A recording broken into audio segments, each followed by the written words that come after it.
Tenemos información de último minuto.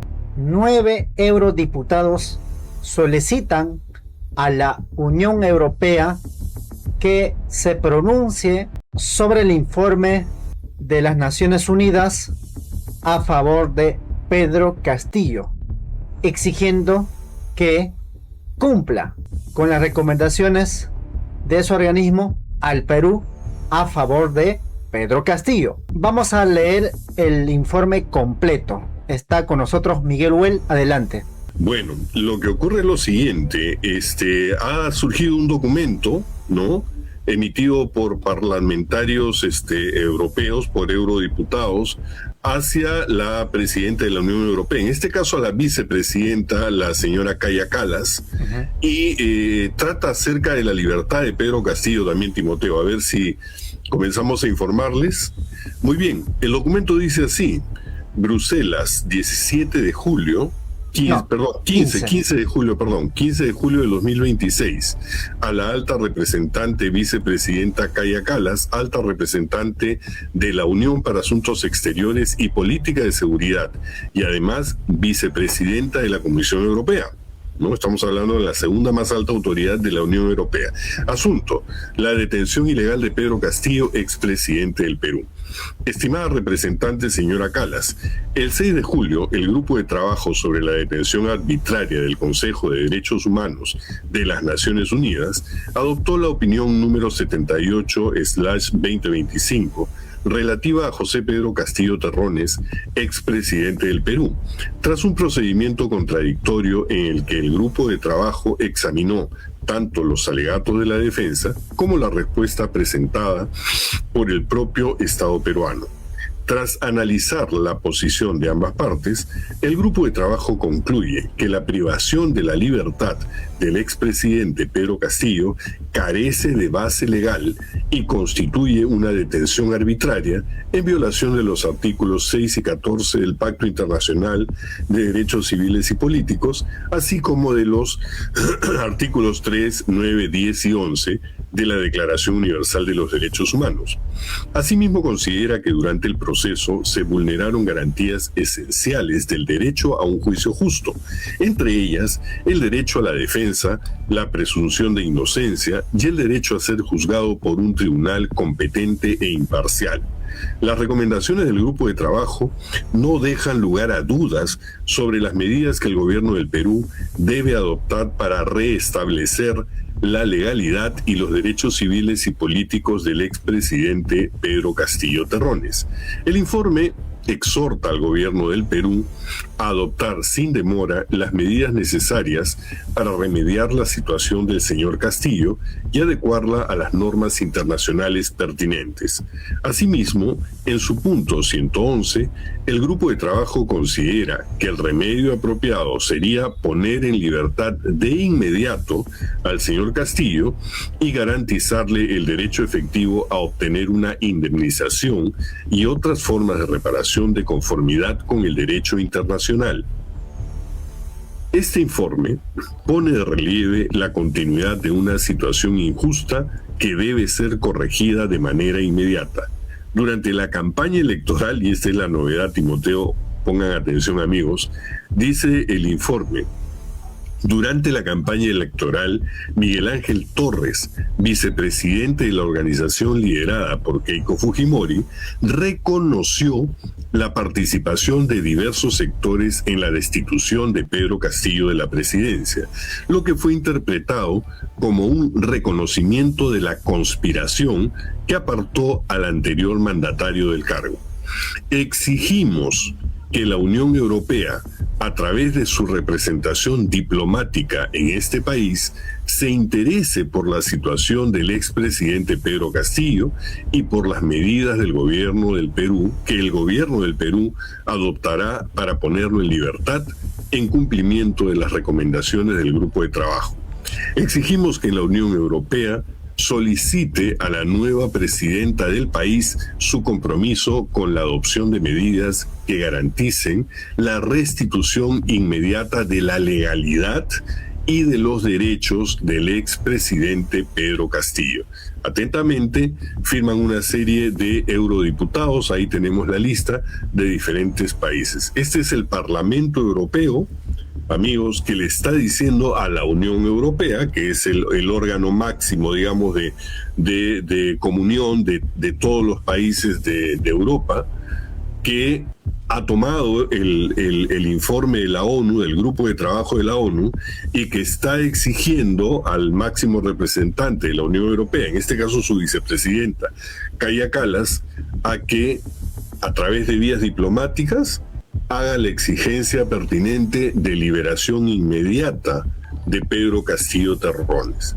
Eso es para los que decían que esto es un documento que no sirve de nada y que no tiene ninguna importancia. No. A nivel diplomático se está moviendo y se está poniendo en conocimiento a todo el mundo prácticamente de que acá hay un grave caso de arbitrariedad en la detención de un expresidente. Y el caso y la cuestión, digamos, llamativa es cómo puntualizan las declaraciones de Miki Torres. O diciendo, o sea, ya tienes ahí a alguien de tu plancha que ha confesado la conspiración, así que ya no puedes decir que no sabías nada, ¿no? En pocas palabras. Adelante, Timoteo. Bien, por ahora, eso es lo que se ha dado a conocer. Vamos a ver qué reacciones va a generar, pues naturalmente esto es una llamada de atención que genera más debates, pero también desenmascara a todos los que negaban, digamos, el vínculo que tiene el informe que ha tenido, en este caso, la ONU, que señalaba que Pedro Castillo estaba de forma injusta en la cárcel. En todo caso, vamos a ver qué pasa. Seguramente los abogados también se pronunciarán. En este caso vamos a conversar con el doctor Aníbal Torres sobre el informe que ha brindado las Naciones Unidas, donde plantean la libertad inmediata al presidente Pedro Castillo y además una reparación, ¿no?, por daños causados contra sus derechos humanos y entiendo también políticos. En todo caso, damos ya bienvenido al doctor Aníbal Torres. Muy buenas tardes. Muy buenas tardes, gracias por la invitación. Doctor, ¿cómo calificar el informe que ha brindado las Naciones Unidas? Bueno, el informe que ha emitido el Grupo de Trabajo de las Naciones Unidas es un informe muy objetivo que está debidamente respaldado jurídicamente por la normativa contemplada en el Pacto Internacional de Derechos Civiles y Políticos, en la Declaración Universal de Derechos Humanos y en la Constitución peruana.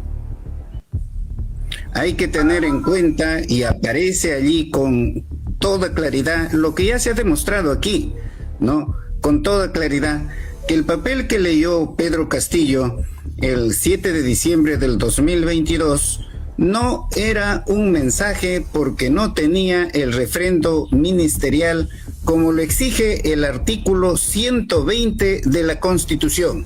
Así lo expresa el mismo informe. Además, no había coordinado con las Fuerzas Armadas ni con la Policía Nacional, que son las únicas instituciones que podían levantarse en armas. Así lo expresa y así está demostrado, ¿no?, aquí en el proceso judicial. No dictó ninguna norma cerrando el Congreso de la República o alguna otra institución del Estado. No hubo nada de eso, como lo hizo Fujimori en 1992.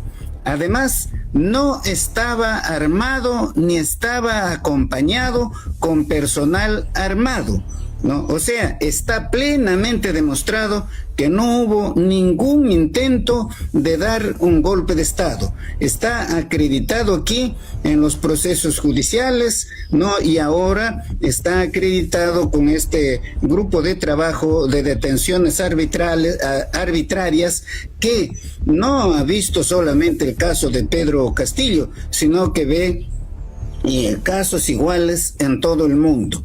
Sin embargo, no obstante que está acreditado desde hace más de 3 años y se ha explicado desde hace más de 3 años, que no hubo ningún intento de golpe de Estado por las razones que acabo de mencionar, hay todavía personas que están afirmando lo contrario. Claro que yo no voy a pensar que todos son unos discapacitados mentales, que no entienden esto, que está plenamente demostrado, sino que hay personas, por supuesto allí, y especialmente algunos juristas, civilistas o constitucionalistas, ¿no? O expresidentes que estén manifestando lo contrario, ¿no? Doctor, materialmente, con este, digamos, planteamiento, ¿qué es lo que debería suceder si es que, entendemos, existiera Estado de Derecho?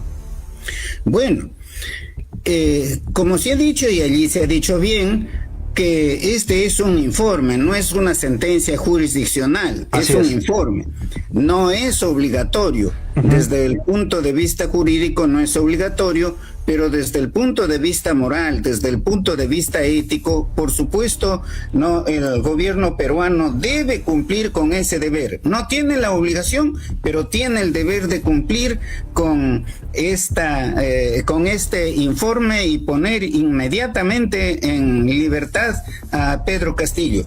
La libertad de Pedro Castillo solamente depende ahora de que contemos con gobernantes que tienen principios éticos. Los que no tienen principios éticos van a seguir siendo dominados por la prensa basura que incluso descalifica a este informe de la ONU. Este informe de la ONU como manifiesto es un informe objetivo, no es un informe político como esas versiones políticas que se emiten aquí y a veces disparatada y media, ¿no? Incluso debe ser enseñado en todas las facultades de derecho para que aprendan un poquito, de lo que es el derecho constitucional y de lo que es el derecho privado. Debe ser analizado por los colegios de abogados del Perú, que se han quedado también calladitos. ¿Por qué? Porque viven no solamente atemorizados en la esperanza de lograr algún puestito público. Yo pienso de que debe haber decanos de colegios de abogados que son personas decentes que ahora tienen que pronunciarse al respecto. ¿Esto debe resolver el sistema de justicia o el presidente José Balcázar, interino? Esto se resuelve políticamente. Esto le corresponde ahora al presidente Balcázar. Pero también el sistema de justicia, que ha incurrido en aberraciones monstruosas al condenar por el delito de conspiración para rebelión, debe resolver este problema y poner en libertad inmediatamente a Pedro Castillo. Un juez se puede ir al penal de Barbadillo, ponerlo en libertad, por ejemplo, en esa acción de habeas corpus que se ha interpuesto, que ya ha sido admitida, puesto que allí ha pedido informes al Congreso de la República u otras instituciones. El Congreso de la República, ¿qué va a informar? El Congreso de la República solamente tiene que informar que ese día 7 de diciembre vacó a Pedro Castillo sin una moción de vacancia, o sea, violando la Constitución y violando su propio reglamento en el artículo 89A, inciso C.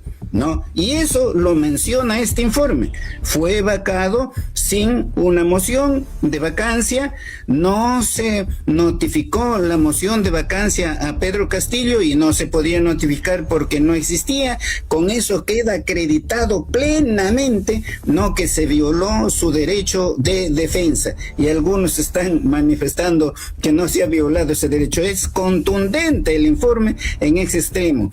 Una vez que se notificaba al presidente ese pedido de vacancia por no menos de 26 congresistas, tenía que ser admitido por el Pleno del Congreso con no menos de 52 congresistas. No hubo tal cosa. ¿no? Luego de eso se tenía que señalar fecha para que en el Congreso de la República se debata y se vote la vacancia. Nada de eso sucedió. Nada de eso sucedió. Y además, en el acto mismo de la vacancia se requerían 104 votos, pero hubieron solamente 101 votos. Todos esos congresistas que votaron, esos 101 congresistas que votaron para la vacancia, violaron la Constitución. Violaron la ley, deberían estar en la cárcel y Pedro Castillo debería estar en libertad. Pero ¿hay algún magistrado, hay algún fiscal que ha abierto alguna carpeta fiscal a esos congresistas? Por supuesto que no hay. ¿Por qué no existe? Porque el Ministerio Público y el sistema de justicia están sometidos a lo que ahora el pueblo ha denominado el pacto mafioso. Eso es lo que está sucediendo, ¿no? Todos esos magistrados, y especialmente del Tribunal Constitucional, que no se han pronunciado al respecto en los procesos que han conocido, también deberían estar procesados porque ellos han cometido delito de prevaricato. ¿Hay algún funcionario del Ministerio Público que ha abierto alguna carpeta fiscal contra esos magistrados, tanto del Tribunal Constitucional como del Poder Judicial y especialmente de la Corte Suprema? No lo hay. ¿Por qué? Repito, porque ellos están sometidos al pacto mafioso, de manera que deben cerrarse la boca para no decir de que son autónomos, de que son independientes, de que respetan el Estado de Derecho, que respetan la Constitución. Nada de eso, porque nada de eso está sucediendo. Con eso no quiero decir de que no hayan magistrados en el Poder Judicial y en el Ministerio Público que sean honestos y que resuelvan conforme a ley. Pero como todo el Perú sabemos, esos magistrados ya, si no están ya expulsados, están en proceso de ser expulsados y están amenazados, ¿no?, de que se les abra el proceso constitucional respectivo en el Congreso de la República. Doctor, ¿qué viabilidad tendría en este caso lo que ha presentado habeas corpus por parte de doctor, en este caso Walter Ayala, donde pide también considere los planteamientos que ha hecho la ONU con la finalidad de que liberen a Pedro Castillo? Y por otro lado, la Cancillería ha respondido, digamos, a través de un comunicado señalando que esto no constituye decisiones jurisdiccionales, que ya más o menos nos adelantó. Pero políticamente, ¿qué nos está diciendo esto? Políticamente nos está diciendo esto que en el Perú no existe una democracia. Lo que existe es una dictadura, una persecución política, no a Pedro Castillo, no solamente a Pedro Castillo y a otros. Betsy Chávez. Betsy Chávez, no hay un Estado de Derecho, no hay una democracia, lo que hay es una autocracia ejercida ahora por el Congreso de la República, capitaneado por Fuerza Popular. Por supuesto, también impulsado desde fuera, desde los que no están en el poder, que son el poder de la élite, que es el que domina al poder político en el país.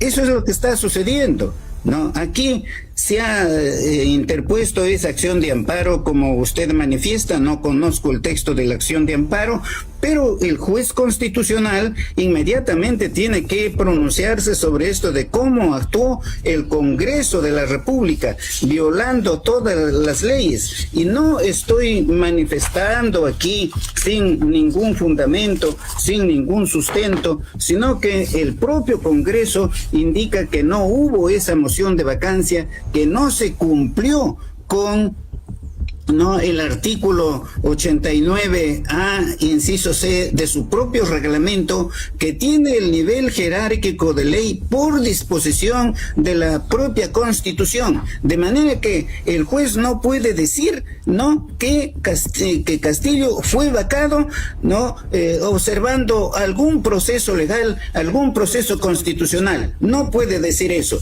Tiene que decir el juez si hubo o no hubo flagrancia, como estoy demostrando demostrando, no hubo el delito de rebelión, no puede haber flagrancia de un delito inexistente. Y al respecto también, este informe no se pronuncia expresamente al señalar en el punto 24, después de las exposiciones de la defensa de Pedro Castillo y los descargos hechos por el Estado, dice lo siguiente: la flagrancia delictiva exige que todos los elementos del delito estén presentes en el lugar de la detención y se recojan durante la captura. El señor Castillo Terrones fue detenido por un mensaje a la nación emitido en el ejercicio de su libertad de expresión sin respetar el antejuicio constitucional reconocido al presidente. ¿Quién puede decir que Castillo no fue detenido cuando gozaba de inmunidad presidencial? ¿Qué persona decente no puede decir eso? Él contaba con la inmunidad presidencial. Y luego, aquí por supuesto, traduciendo esto ya a términos comunes, ¿no? ¿Qué quiere decir? Que flagrancia quiere decir que Pedro Castillo hubiese sido capturado cuando se estaba levantando en armas, lo que está demostrado que no existió, pero después han sentenciado por un delito diferente, contraviniendo el propio ordenamiento jurídico, por el delito de conspiración para rebelión.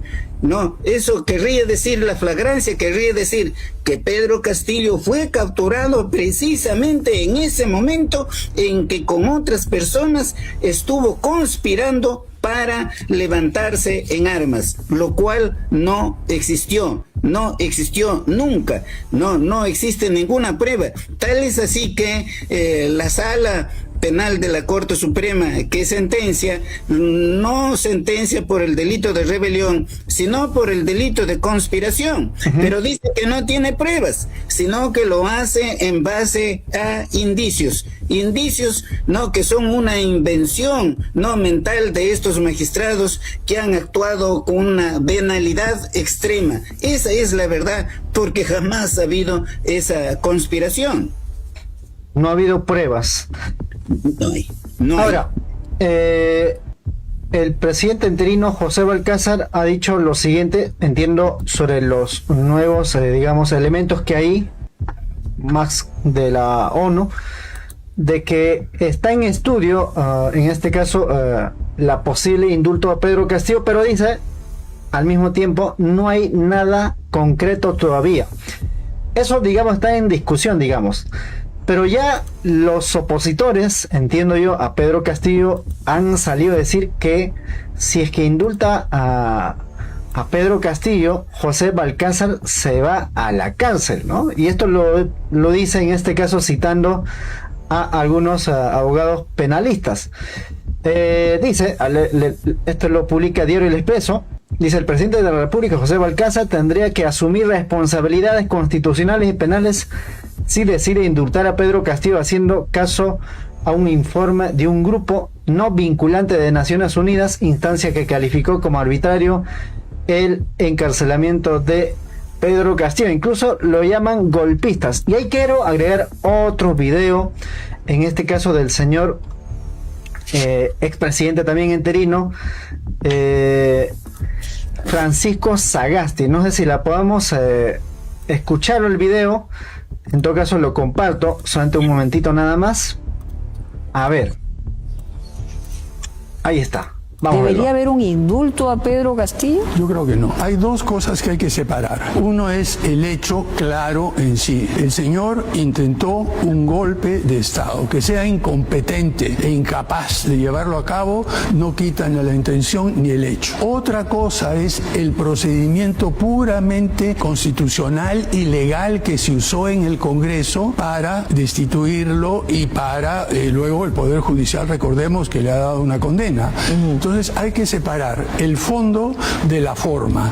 Y lo que yo creo, yo me he dado una mirada rápida al informe que ha dado esta Comisión de Naciones Unidas, y lo que se centra es sobre la forma. Y esto es una lección también, creo, para el gobierno que entra y para el nuevo Congreso.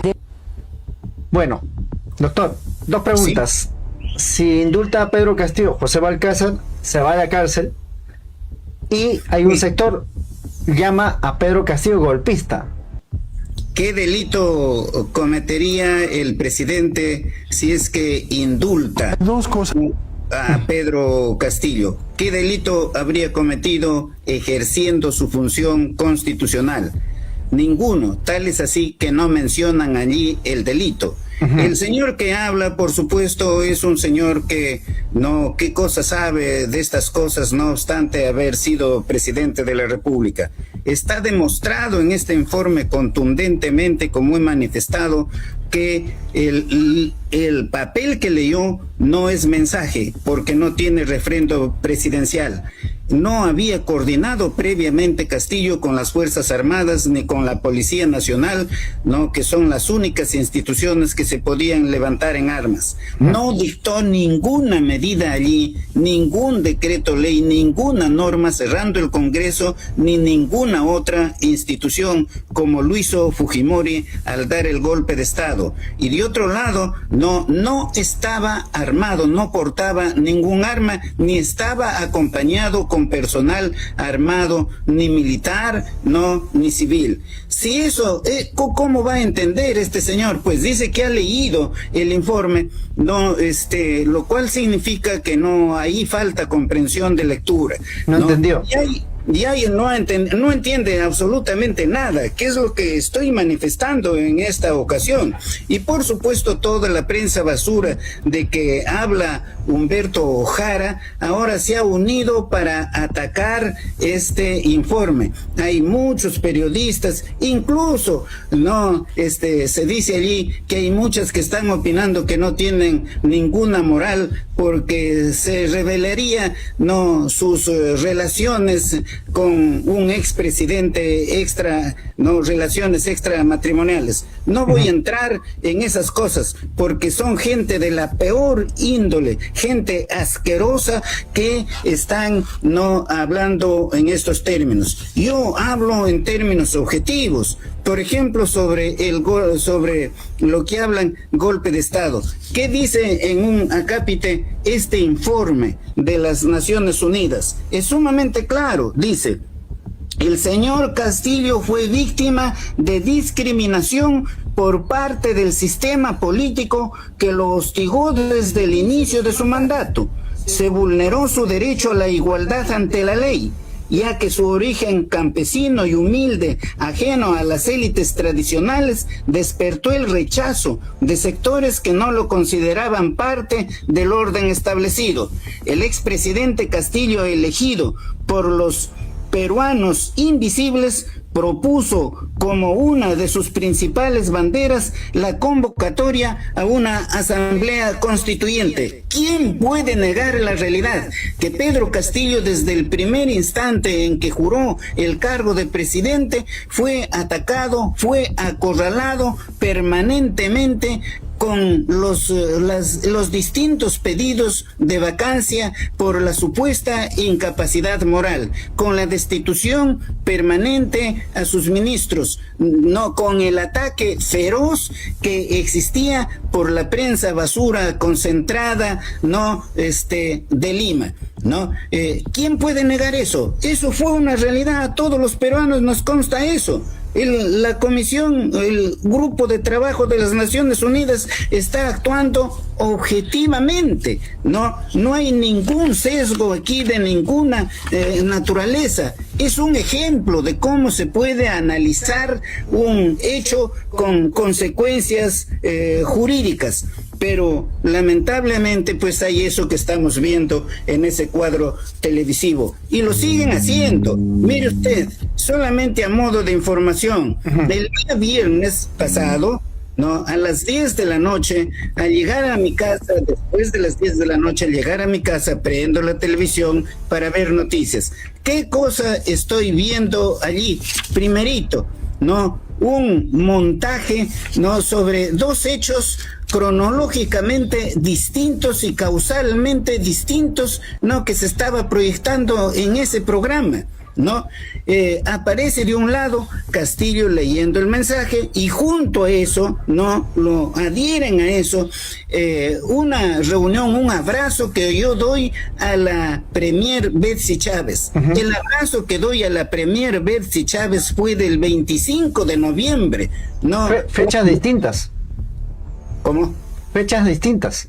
Fechas totalmente distintas, pero esa señora que dirige ese programa, por ejemplo, sale como una persona decente, como una persona honesta, o sea, una persona difamadora profesionalmente porque lo hace continuamente, una persona ignorante en estos hechos, analizando precisamente en ese momento el informe de las Naciones Unidas. Pero así es en el Perú, esa gente que no tiene ninguna ética, que no tiene ninguna moral, atacan a las personas decentes, ¿no? Con narrativas falsas, absolutamente falsas, aquí con esta narrativa gráfica, con el propósito de pretender hacer creer a la población que después de la lectura del mensaje del presidente hubo una celebración, lo cual es absolutamente falso. Cualquiera se puede dar cuenta, se observa allí.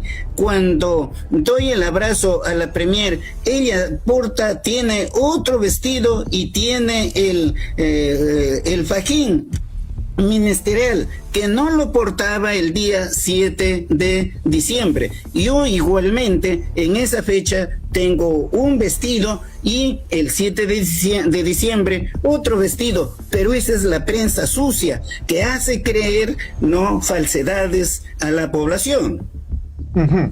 Ahora, en los medios de comunicación reiteran, repiten, por ejemplo, dicen, ¿no? Es imposible darle el indulto. Incluso casi se atreven a decir es imposible jurídico. En el fondo, ¿qué es lo que tratan de encubrir con este tipo de afirmaciones? O sea, ¿qué es lo que temen de Pedro Castillo en sí? Lo que temen ellos es lo que temieron desde un inicio. El temor, no, a un presidente realmente elegido por el pueblo, no, que proviene del pueblo, que iba a gobernar para el pueblo, o sea, para todos los peruanos, especialmente, como se dice en el informe, para los invisibles, no, para los que no se ha gobernado nunca, porque durante toda la República se ha gobernado solamente para beneficiar a ciertas élites. Por eso es que tenemos la sociedad que tenemos, con una pobreza extrema, con una ignorancia extrema, no hay una educación de calidad para todos, no hay el derecho a la salud para todos, no hay una infraestructura de calidad, de tal manera que los peruanos andan muriendo constantemente en el país con los accidentes de tránsito que se producen en las carreteras, ¿no? Hay una desnutrición de una población infantil enorme, o sea, y eso lo vivimos desde el inicio de la independencia, y así hemos estado de generación tras generación, y esa prensa basura precisamente es la que confunde a la población, de tal manera que la población vote no por sus intereses, sino vote por los intereses de la élite que se cree dueña del Perú. Pero ya existe, ¿no?, un gran número, un gran sector de la población que ha abierto los ojos, que ya no se deja engañar por esa prensa basura y que están dispuestos a conquistar su libertad, y es muy seguro que lo van a conquistar su libertad. No sabemos, no, si en las próximas elecciones del 2031, no sabemos si por otros medios, pero yo les digo, no, esta situación que vive el país no va a durar ya muchos años, no va a durar otros 200 años, no va a ser así. El pueblo va a conquistar su libertad y el pueblo va a construir una república verdaderamente democrática con derechos fundamentales para todos. Doctor, ¿qué es lo que a usted le motivó a acompañar los últimos días? Porque entendemos que también lo acompañó, pero por otro lado, estas alturas Se preguntan si es que usted tiene contacto con Pedro Castillo y también con Roberto Sánchez. Bien, con Pedro Castillo no tengo ningún contacto, absolutamente no, desde el día 7 de diciembre no tengo ningún contacto. Fui a visitarlo el día 8 conjuntamente con Betsy Chávez, pero yo no ingresé, ingresó ella, ya no pude ingresar. Y allí en ese momento es cuando llega la fiscal de la Nación de entonces, Patricia Benavides. Patricia Benavides, con una cantidad enorme de fuerzas militares. Y yo, por supuesto, reaccioné y le dije que no era la ocasión para que actúe no de esa forma. Y allí es cuando ella dijo: la fiscalía también actúa políticamente, ¿no? Y eso es así, está grabado allí, y efectivamente, ¿no? Aquí ha actuado políticamente, la fiscalía ha sido una operadora política, pero también los magistrados que dictaron la sentencia por conspiración también han actuado, ¿no? Como operadores políticos. Este juicio es netamente político, ¿no? Reclamar los derechos fundamentales en el Perú para todos es como un crimen, y eso es lo que no puede ver la derecha, y eso es lo que la derecha, la ultraderecha, porque en la derecha hay gente decente también, la ultraderecha ahora está un poco asustada porque pueden dar libertad a Pedro Castillo, y Pedro Castillo, por supuesto, es un líder, el único líder en el Perú que tiene esa enorme aceptación popular que no lo tiene ningún otro líder. Por ejemplo, la señora que va a asumir el poder, ¿qué liderazgo tiene en la nación? De muchos lugares incluso lo han arrojado, no lo reciben allí, no tiene ninguna ascendencia, y sin embargo sale ganando la presidencia. Pero sale ganando la presidencia con trampa, ¿no? ¿Por qué? ¿Por qué con trampa? Porque en pleno proceso electoral, el sistema electoral emitió, o sea, la OMPE emitió una resolución jefatural cambiando a otra resolución anterior. Según la resolución anterior, la votación en el extranjero tenía que ser digitalizada y remitida inmediatamente al Perú, ¿no? Pero con la nueva resolución jefatural, lo que se hace es no evitar de que se haga la digitalización de la votación y que las actas tal como están se remitan a Lima. Y no se remitieron siquiera inmediatamente, sino contando con el tiempo suficiente para que cualquiera presuma allí de los cambios que han hecho en esa votación en Estados Unidos. Los mismos peruanos que han votado en Estados Unidos están objetando esa votación. ¿Por qué? Están diciendo que a muchos de ellos de un estado lo han llevado a otro estado para que voten, que muchos de ellos no se fueron a votar, pero que aparecen que han votado, que incluso fallecidos aparecen, ¿no?, que han votado. Esa elección en el extranjero, por supuesto, es manifiestamente nula por haber cambiado las reglas, violando el artículo 13 de la ley orgánica de los procesos electorales. No, es nula, pero sin embargo con eso ha ganado la señora. Estas elecciones,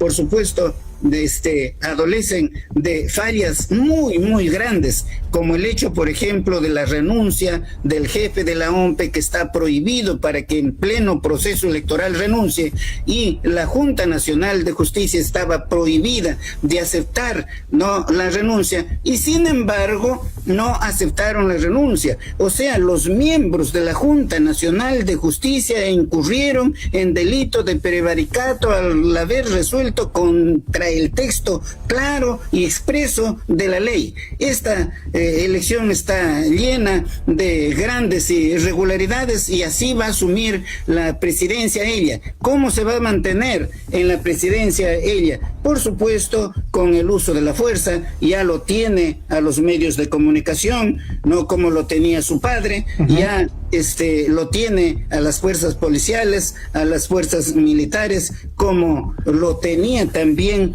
su padre. Claro que no podemos decir que todos los militares, todos los policías son iguales. No, tiene que haber personas honestas, personas decentes, ¿no? Y por supuesto, lo que va a continuar es lo que ya hizo. Dina Boluarte.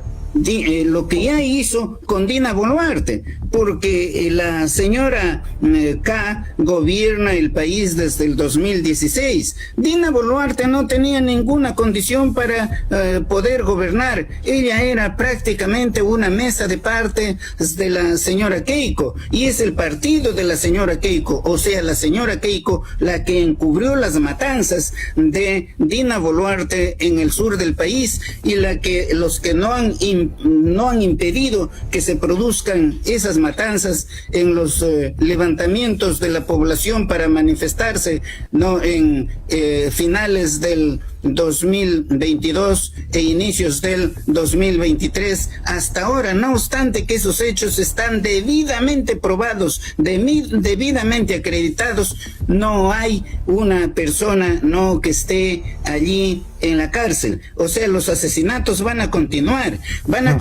apareciendo las personas degolladas, como hizo el gobierno de Fujimori, por ejemplo, con la señora Mariela Barreto. Van a continuar las personas secuestradas y torturadas hasta ser invalidadas física y mentalmente, como sucedió con Leonor La Rosa. Van a continuar los asesinatos, el descuartizamiento, el entierro clandestino de personas, como sucedió con Fujimori, con su grupo Colina, en Barrios Altos y en la Universidad La Cantuta. Por supuesto que se va a incrementar enormemente el narcotráfico. El Perú es un país narcotraficante, ¿no? Desde que Fujimori estableció el narcotráfico, el país narcotraficante del Perú, ¿no? Que incluso compró armas a Jordania pagando con cocaína, y vender esas armas a las FARC de Colombia, ¿no? Él traficaba con droga en el avión presidencial. ¿Quién puede negar eso? ¿Quién puede negar esas cuestiones? Van a continuar, por supuesto, con gente extraordinariamente peligrosa, como es el hecho de que la señora Keiko no defendió a su madre cuando era torturada,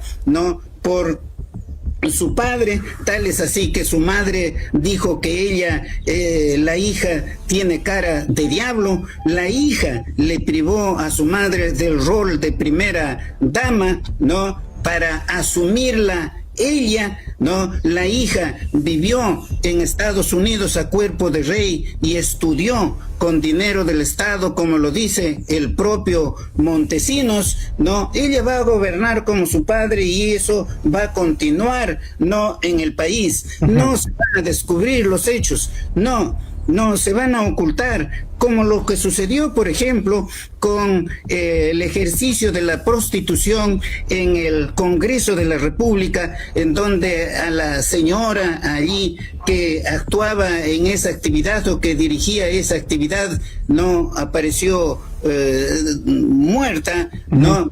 Sin que nadie sepa quién lo hizo. Pero por supuesto, esas son la forma de actuar, ¿no? De fuerza popular que dirige la señora Fujimori, y así por el estilo, ¿no? Este 28 de julio vamos a celebrar todos los peruanos, ¿no? La independencia del Perú, pero eso va a estar manchado ahora, porque ese día mismo es el día en que el pacto mafioso va a asumir directamente el gobierno del Perú. O sea, la señora Fujimori va a gobernar directamente desde el Ejecutivo. Antes, desde el 2016, lo hizo desde el Congreso. Eso es lo que hay en nuestro país, y eso es, por supuesto, lo que divide a la población decente, la población honesta, la población que se rige por la verdad y no por la mentira de la prensa basura. Nunca va a aceptar esos hechos.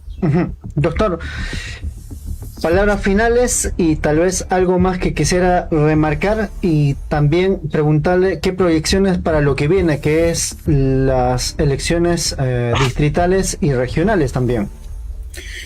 Bueno, esperamos que en las elecciones regionales y provinciales ahora la población no vuelva a votar por sus enemigos, sino que vote en protección de sus intereses, que no piense en el tupper, en el pequeño regalito, no, que piense en el porvenir de sus hijos y de los hijos de sus hijos. No, que piense en eso, que se conviertan no en más humanos, que entiendan no que son el pueblo rechazado por la oligarquía que nos gobierna. Ellos no pertenecen a la oligarquía y jamás van a llegar a ser oligarcas, porque jamás lo lograron en más de 200 años de vida republicana. No, mi invocación nuevamente a todos los peruanos de la sierra, de la costa, de la selva, no, que voten con el propósito de crear en el país una república democrática con derechos fundamentales para todos los peruanos, que no permitamos la discriminación en el país, porque a esos que los discriminan, a esos cholos, a esos indios, a esos campesinos, no, a esos selváticos, no, que los tratan así desde la ultraderecha, a esos ignorantes, a esos ineptos, no, que entiendan ellos que no pueden votar por esa gente que los califica de esa forma a ellos. Sean conscientes, no crean más en los fujimoristas. Piensen ustedes que la señora Fujimori no rechazó en ningún momento la esterilización a más de 300,000 mujeres contra su voluntad, considerándolas de raza inferior y que no se deben reproducir, pero sin embargo la señora se fue a esa gente, no, a pedirle su voto, disfrazándose de campesina, disfrazándose de lo que llaman ellos pueblerinos. Pueblo, no te dejes engañar otra vez, hay que salir de la estupidez con el simple sentido común y defender nuestros intereses y construir una patria para todos los peruanos y no solamente para unos cuantos. Muchas gracias, doctor Aníbal Torres. Un fuerte abrazo. Muchas gracias a usted. Bien, nosotros vamos a continuar unos minutos más. Aquí hay comentarios, ¿no? Han soltado sus fujitroles. ¿Se entiende? Lo que dice Aníbal Torres de alguna otra manera no les gusta mucho. Es más confrontacional. Pero sobre todo conoce también el funcionamiento del Estado, la dinámica de juego político, y además ha vivido el ataque permanente de los medios de comunicación cuando asumió funciones ya de parte del gobierno de Pedro Castillo. En fin, yo lo dejamos ahí, no vamos a responder a ninguno de los fujitroles, pero sí les pedimos que nos puedan dejar su like, compartir este video y volvemos más tarde con otro programa. Nos vemos, fuerte abrazo a todos.